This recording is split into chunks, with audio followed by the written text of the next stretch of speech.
وسلم وله رضي الله تعالى عنه هذه الميمية اللهم إن أعدائي وأعداءك ألقوني في البحر كما ألقوا خليلك في النار وخاطبتها بها نار كوني بردا وسلاما على إبراهيم فزارت نار جنة عليه وعلى جميع الأنبياء والمرسلين الصلاة والسلام يا ربي يا ربي يا ربي يا الله يا حي يا قيوم بحق شهر رمضان الذي أنزل فيه القرآن هدى للناس وبينات من الهدى والفرقان وبحق ذلك الختام سخر لي هذا البحر وأهله وجميع الأعداء وأعدائك وبشر المسلمين والمسلمات بلقائي ورؤيتي وسمع الرجوع إلى دار السلام وطوبى عاجلا بلا مزقة ولا تسبب مني آمين يا رب العالمين بجاه صلى الله تعالى عليه وسلم وجل هذه الميمية فوق ما كتبت وفوق ما ظننت كما هو عادة كما هي فيما قلت قبلها وجعلها سعدا وجنة وجنة في الدار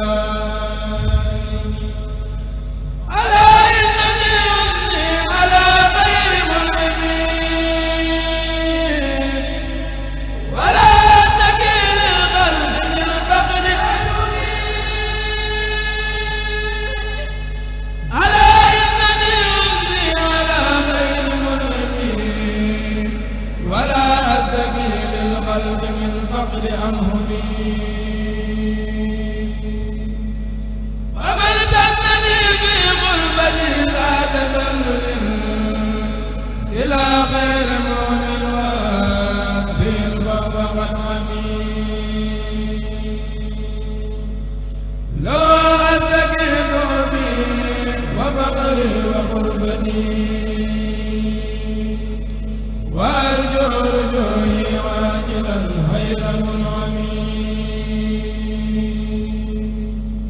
شكوت له أني فأستى وكان لي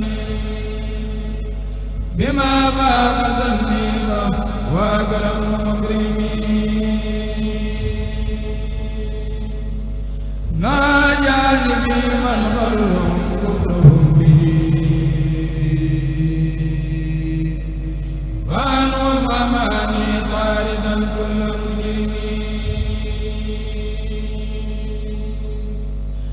لا تطر مني راجيا منهم الذي بلا كلفة مني وقد زال مغرمي لئن غلني من غل وظن غاسدا فما غرني من قادني بالتكرم فمن يلقني للجهد بالبحر ساقلا فقد جاءني في البحر جود المكرمين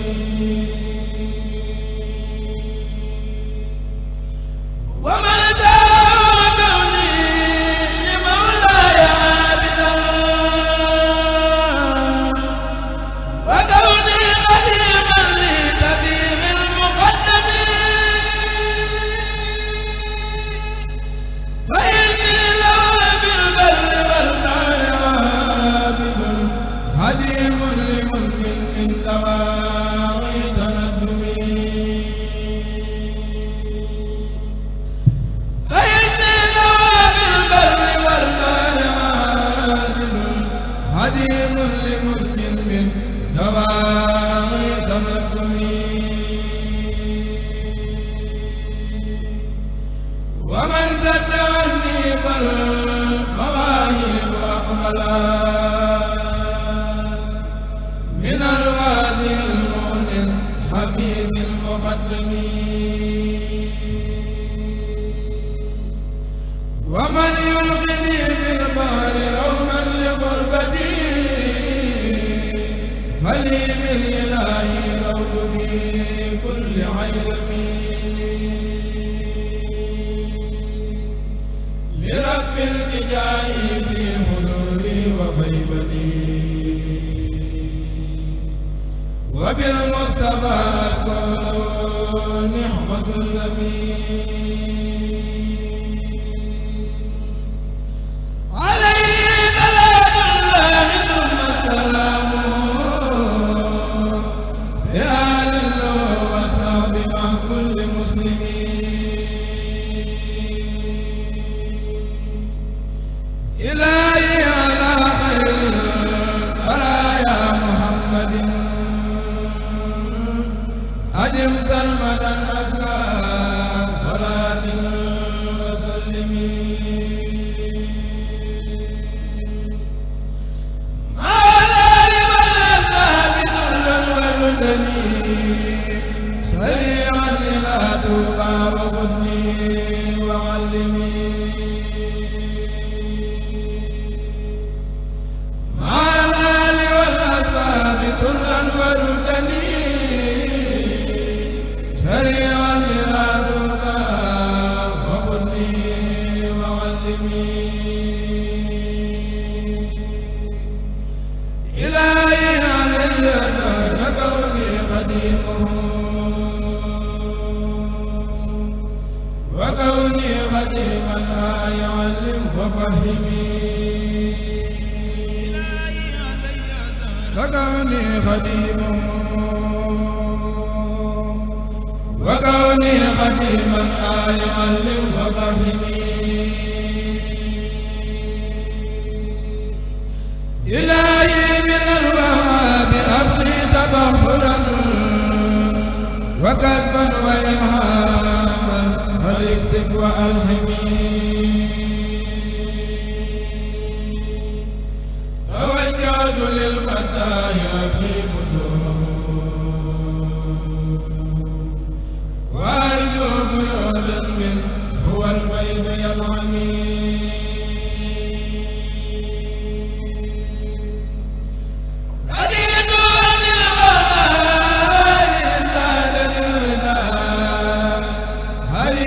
فريدا منهم أي مبهمين صبرني بالقرآن صبرا له به على أنعمي بالقلب والجسم والفم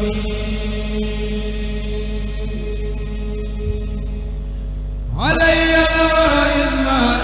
دار لي هدى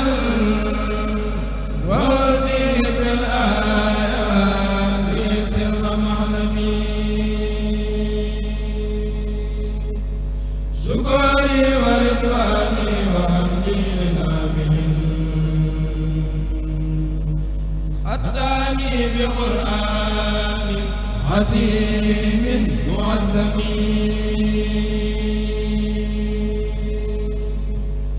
هو الكنز والنور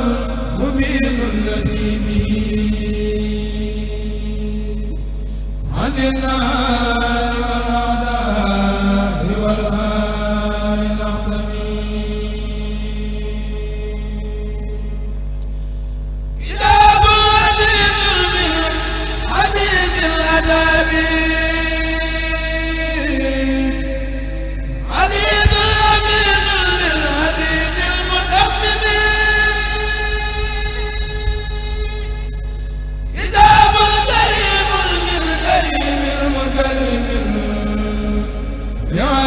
كريم منقذ ذي ترحم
jërë ngeen jëf waa daara Jazbul Murid Touba Bokh ñu ngi leen di jaajëfal bu baax a baax ci njàng mu posteefu te neex lool ko defee yal na suñu borom nangu liggéey bi day ceeg gërëmal sëriñ bi bu baax a baax ci barke alquran ak xasida daara almanahil saafiya kon mën nañoo ñëw def seen barkeelu bu ko defee daayira safinatul aman bu saamel ngom mën na noo ñëw ci salle d'attente bi kansul muxtadin ñoom it mën na noo jege si defee ñoom ñooñu